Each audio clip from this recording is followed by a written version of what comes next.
मुलाखतीवरून तुम्ही स्वतःवरून स्वर्ग गाठताय. मुलाखतीतल्या एका ओळीवरून आम्ही सुद्धा त्यांच्याबरोबर अनेक वर्ष काम करतो.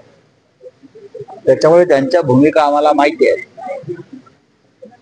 जातीयवादी आणि धर्मांध शक्तींबरोबर शरद पवार जाणार नाहीत.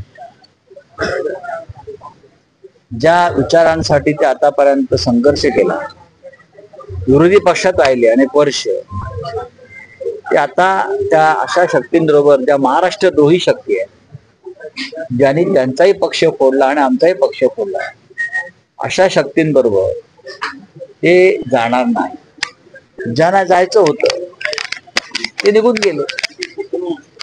ते तिथे सुखी आहेत का? अजिबात नाही, अजिबात नाही. त्यांचे चेहरे बघा तुम्ही. उदय सामंतांनी आज पुन्हा राज ठाकरे घेऊ द्या, त्यांना काय काम आहे? काम काय? त्यांच्या घरी खिचडी बनत नाही. आता शिवाजी पार्कला हा एक मराठी पट्टा आहे, तिथे अनेक चांगली चांगली हॉटेल्स आहेत. सकाळी मी सांगितलं तिथे उत्तम खिचडी मिळते,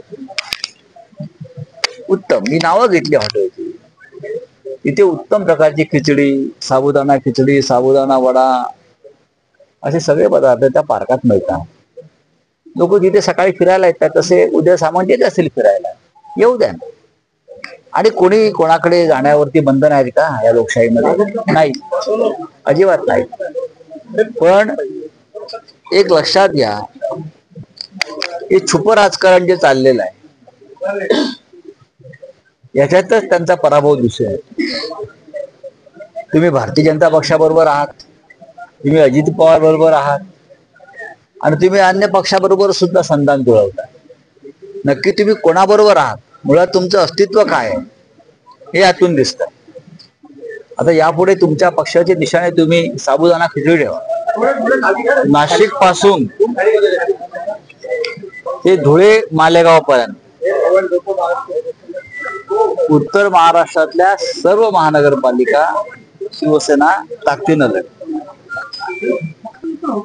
नाशिक तर महत्वाचे आहे, पण मालेगाव, धुळे, जळगाव या उत्तर महाराष्ट्रातल्या महत्वाच्या महानगरपालिका आणि त्याकडे सुद्धा आम्ही फक्त मुंबई ठाणे नाही तर या सुद्धा महानगरपालिका आम्हाला ताकदीनं लढवाव्या लागतील. आता सुप्रीम कोर्टानं सांगितलेलं आहे पुढल्या 4 महिन्यामध्ये या निवडणुका घ्याव्या, आणि त्यानुसार मग या प्रत्येक महानगरपालिकेची बांधणी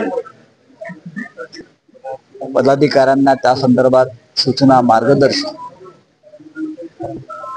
त्या सुरू आहेत. ते आपण पाहिलं असेल की नाशिकला मोठं शिबिर झालं. आता या पद्धतीने त्या महानगरपालिका क्षेत्रामध्ये अशा प्रकारची शिबिरं होती पुढल्या काही महिन्यामध्ये. काम चालू है. CEN न्यूज, देश प्रदेश की ताजा तरीन खबरों के लिए CEN न्यूज को सब्सक्राइब करें और रहें पल पल की खबर से हर पल बाखबर.